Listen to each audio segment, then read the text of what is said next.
Market update. It is October 8th, 2025. AMD had a phenomenal day. They are up 11%. So I, in fact, did buy AMD yesterday, and I think I bought it like midday. And since then, I've made like $50. See here. So that's good. On that note, I think the British government, our brothers with T over there, are saying that this AI bubble could be bad. Could be bad news bears because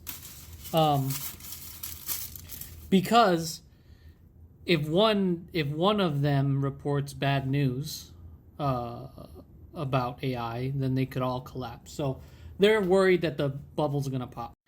The Fed is still flying blind because they don't have any jobs report data, so we have no idea where we're going. Some private estimates are saying that we only added like 17,000 jobs in the month of September, which is less than August when I got laid off. So yeah, sure, that exists. Not good, not good. So tech is AI and tech booming is really holding up the market. I mean, I saw how much big pharma, because big pharma is a huge chunk of the market, and it's like this, like all the companies are like this much. Nvidia's like worth this much. I saw now I don't know how true that is. I'm a guy on the internet that just looks at memes and says, wow, is that really true? I haven't done my research on that. But if that's true, I mean, that makes sense why tech is holding up the entire stock market. Other players aren't doing as hot, but yeah, if the markets goes down, I mean, we just buy in, and we've gone through it before. So that all being said, I asked a question to ChatGPT about Maritime and how it's doing versus the market.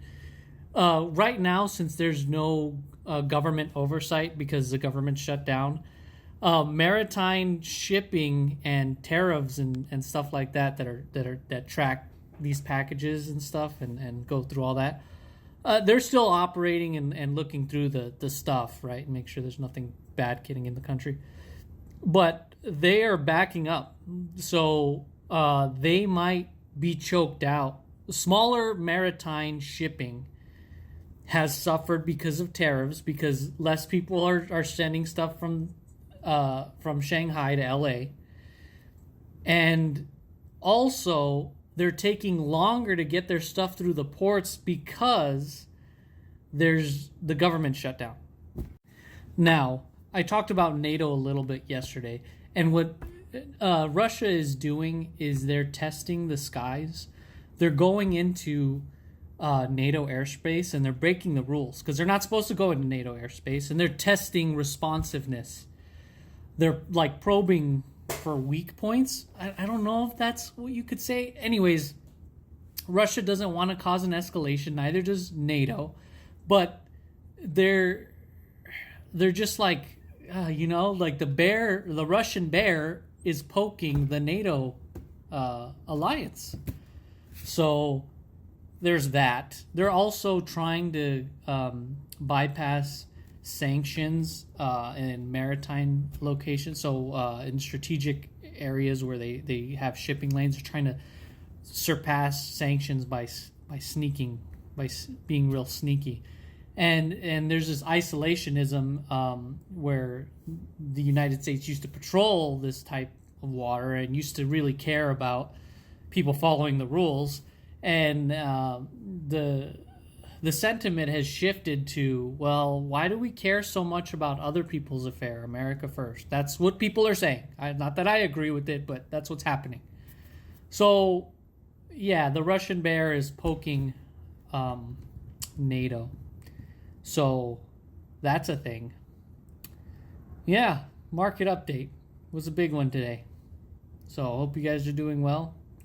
I'm going to buy some Intel stocks.